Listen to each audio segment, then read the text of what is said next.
अस्सलाम वालेकुम जी, मैं आपका भाई मुबीन अहमद और हमारा ये 3 मरला का single storey brand new VIP सा घर है।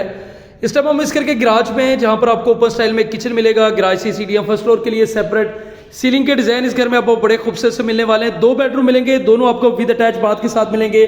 और बड़ी गाड़ी का इस घर में गराज है, टाइल फ्लोरिंग बड़ी ज़बरदस्त मिलेगी, निशेज़ बड़ी खूबसूरत सी तैयार की गई हैं और इस घर में आपको वॉल डिजाइनिंग बड़ी ज़बरदस्त सी मिलने वाली है। इस साइड पे आपको इस घर का किचन भी देखने को मिलेगा, बड़ा खूबसूरत सा यहाँ पर आपको जो है वो किचन तैयार किया गया है जिसकी कैबिन क्वालिटी आपको बड़ी बेस्ट मिलेगी।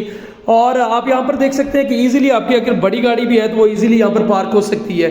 इसके साथ ही इस घर का जो है आपको पहला बेडरूम दिखा दूँ जो भी आपको विद अटैच बाथ ही मिलेगा। सामने वॉल डिजाइनिंग खूबसूरत, सीलिंग के डिजाइन जबरदस्त रखे गए हैं, नीचे आपको खूबसूरत टाइल करवाई भी की गई है। और ये इस घर का जो है आपका पहला वॉशरूम आ गया जिसमें आपको सीट की ऑप्शन मिलेगी। साथ में इस घर का आपका दूसरा मास्टर साइज का बेडरूम भी आपको दिखा दूं, वो भी आपको विद अटैच बाथ और वेंटिलेशन के साथ इंशाल्लाह मिलने वाला है। तो यहाँ पर भी आपको वॉल डिजाइनिंग खूबसूरत है, सीलिंग के डिजाइन जबरदस्त रखे गए और फुल साइज का बेडरूम है। ये इस घर का वेंटिलेशन एरिया, बेसिन इंस्टॉल्ड है, गीजर वाली वायरिंग है, मोटर लगा के देंगे। और ये इस घर का दूसरा वॉशरूम आ गया। सिर्फ और सिर्फ 31 लाख रुपए में ये घर मिल जाएगा। New Green City Housing Society, Gajpata, Aloo road, घर लाहौर में घर वाक़ है। बाकी मजीद डिटेल के लिए चैनल सब्सक्राइब करें।